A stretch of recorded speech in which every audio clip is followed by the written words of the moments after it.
हे पहा मित्रांनो, लोणच्याचे अनेक प्रकार आहेत. हे कैरीचे लोणचं, कैरी कापून हळद लावून घेतले.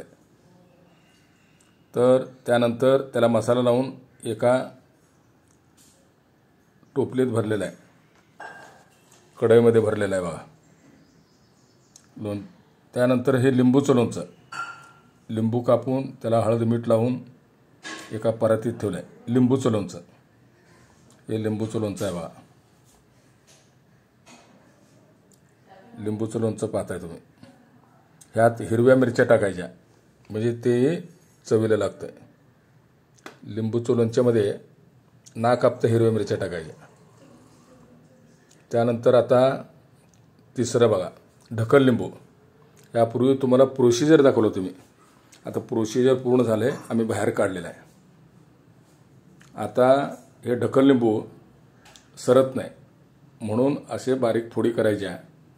जेवणाला बसल्यानंतर सर्वांना एक एक फोडी द्यायच्या. हे ढकल लिंबू.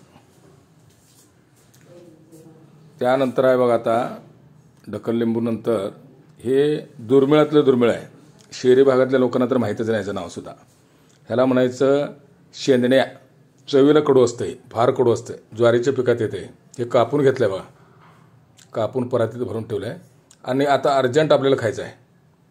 मग एका प्लेटमध्ये 2 शेंदण्या कापून घेऊन त्यात मीठ टाकायचं भरपूर, हळद टाकायचा.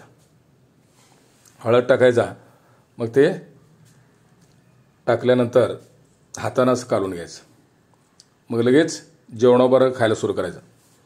कडू लागतंय परंतु चवीला आहे. हे बघा, शेंदण्या कापलेल्या वाळायला ठेवलं तर असं ह्या पद्धतीने वाळलेलं आहे.